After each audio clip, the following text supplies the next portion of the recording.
Bonsoir à tous et bienvenue sur ma chaîne de tutorat Loïs Biologie. Pour cette vidéo, nous allons introduire l'anatomie et la physiologie. Cette vidéo s'adresse au personnel de santé et aux personnes qui s'intéressent de près comme de loin au domaine médical et qui veulent en savoir davantage sur le fonctionnement du corps humain. Tout d'abord, n'hésitez pas à vous abonner, à liker, à partager et à activer la cloche de notification pour ne manquer aucune vidéo. Sans plus tarder, nous allons entrer dans le vif du sujet. L'anatomie, c'est l'étude de la structure, de la forme des différentes parties du corps. Il y a plusieurs sortes d'anatomie. Nous avons l'anatomie macroscopique, régionale, systémique. La physiologie, tant qu'à elle, c'est l'étude des relations entre le fonctionnement d'un système et des maladies ou les lésions dont il est atteint.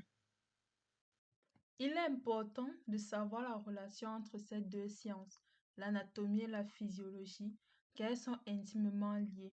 Pour comprendre un organe, il faut connaître sa structure. L'anatomie s'intéresse plus à la forme et la physiologie au fonctionnement. Nous prenons l'exemple des repliements qui est au niveau de l'intestin grêle.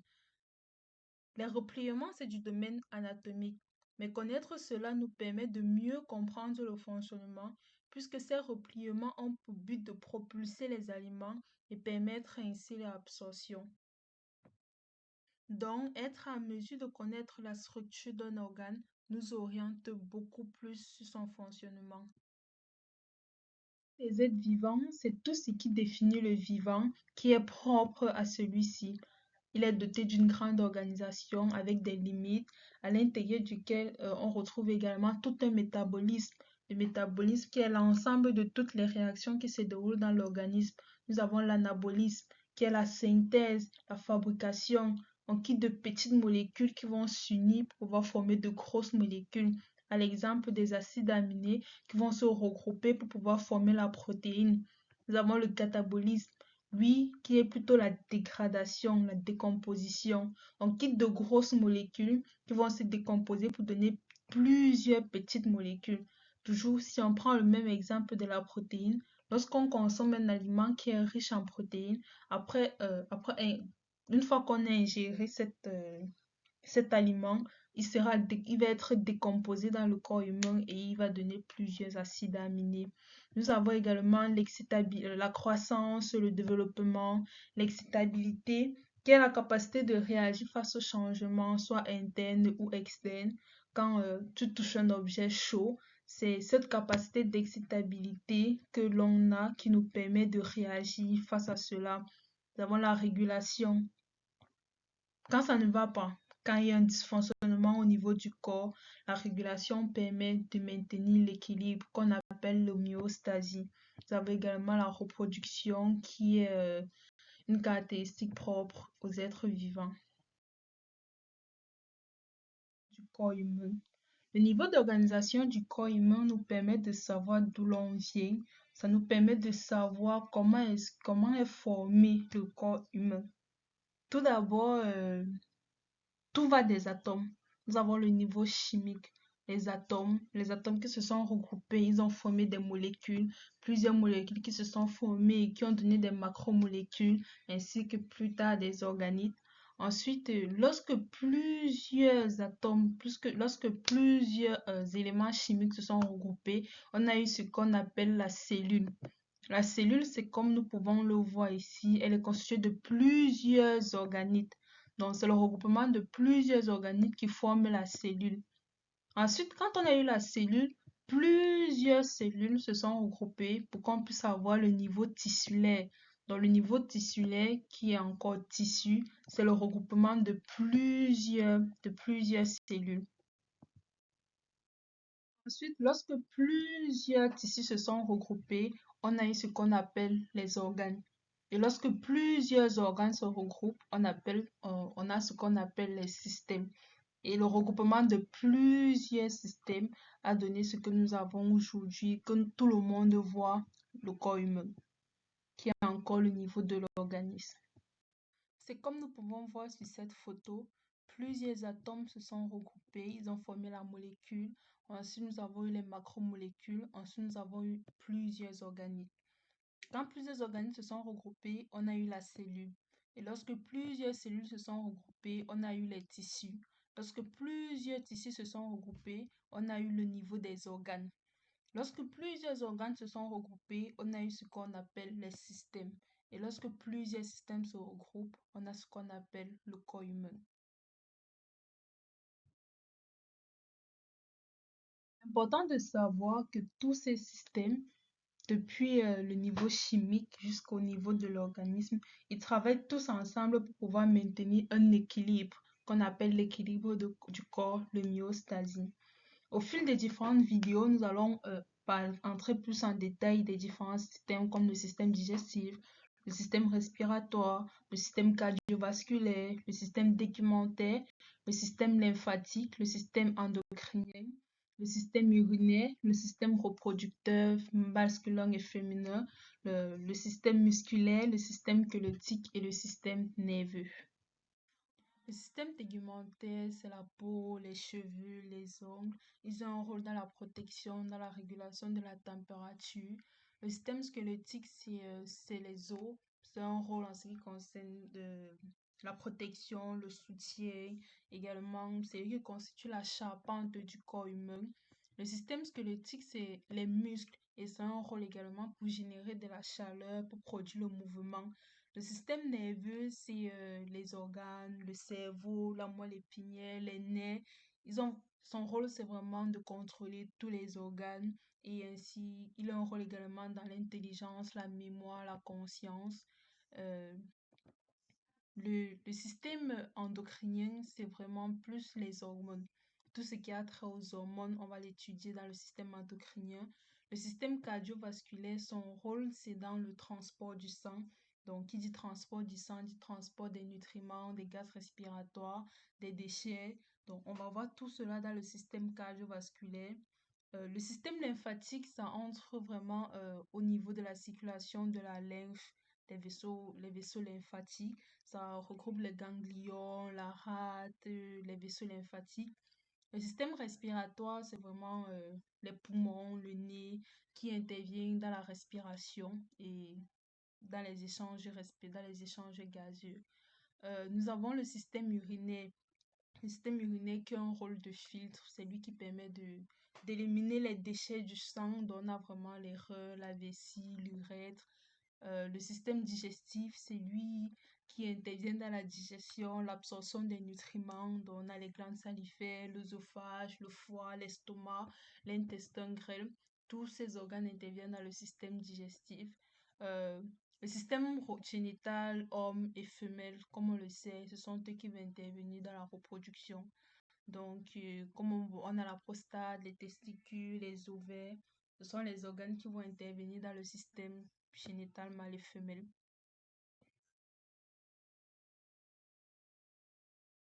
Ces différents systèmes, il est important d'acquérir certaines bases en ce qui concerne l'homéostasie et le langage anatomique.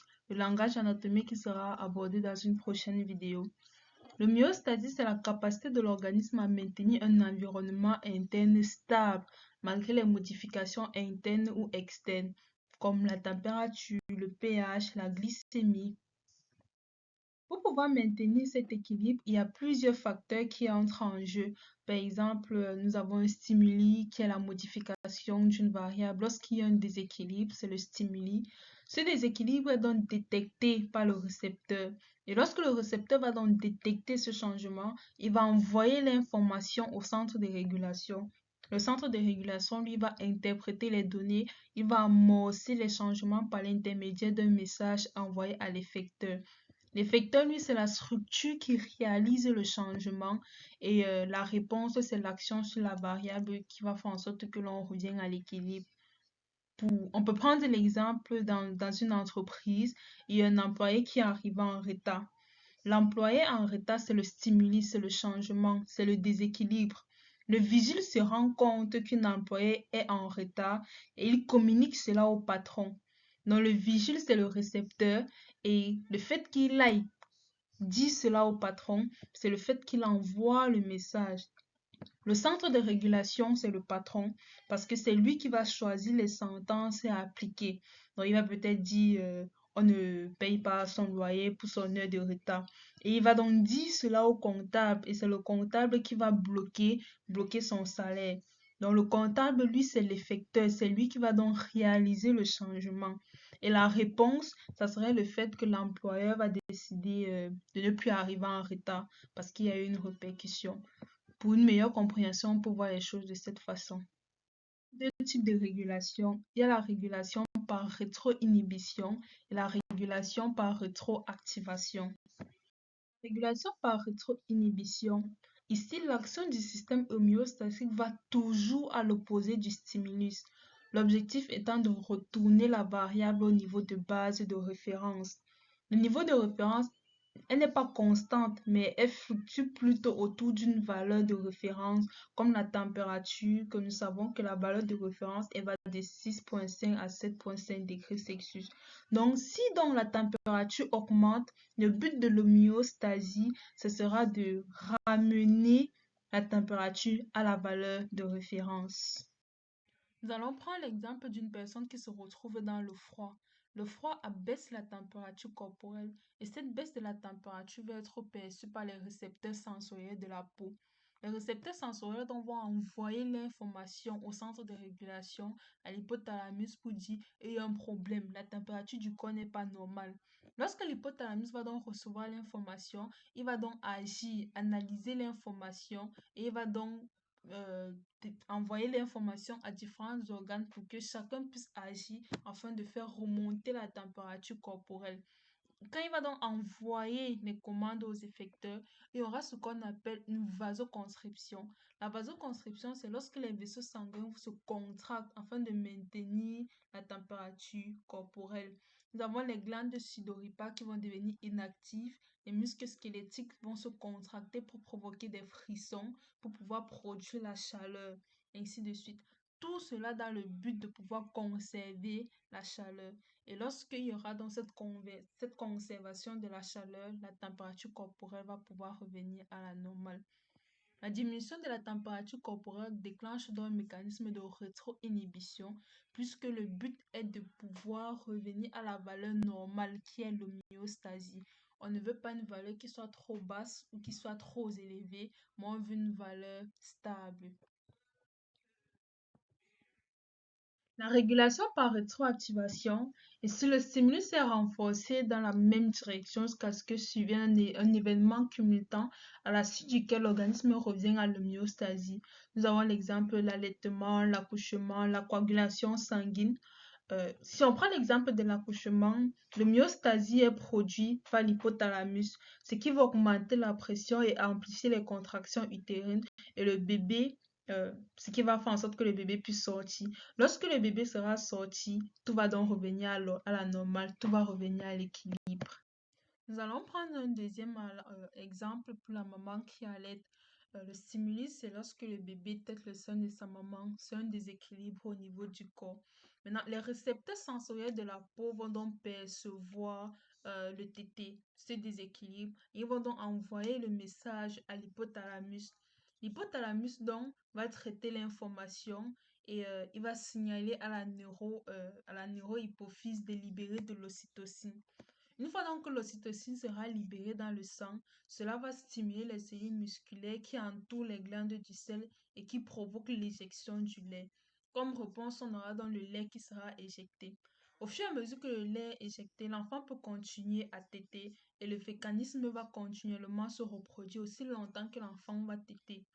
Mais lorsque l'enfant va arrêter, le processus va s'arrêter et on va se retrouver à l'équilibre, on va retourner à l'équilibre. Ça, c'est une régulation par rétroactivation. Pourquoi est-ce que c'est primordial de parler de l'homéostasie?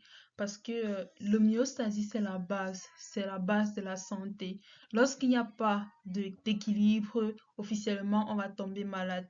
Parce que l'homéostasie, c'est un système dynamique et c'est constamment sollicité par l'organisme. Parce que s'il y a un défaut au niveau d'un des mécanismes de la régulation, il s'agit d'un déséquilibre qui conduit à une maladie. On prend l'exemple de la glycémie. Si l'organisme n'est plus à mesure de réguler normalement la glycémie, il va s'en suivre le diabète. Pareil pour le stress. Si une personne est stressée constamment et que le corps n'est pas en mesure de réguler le stress, de maintenir l'équilibre, il peut s'en suivre une hypertension. Pareil pour plusieurs autres maladies. On tombe malade lorsque l'homéostasie n'a pas fonctionné et qu'il y a eu un déséquilibre au niveau du corps.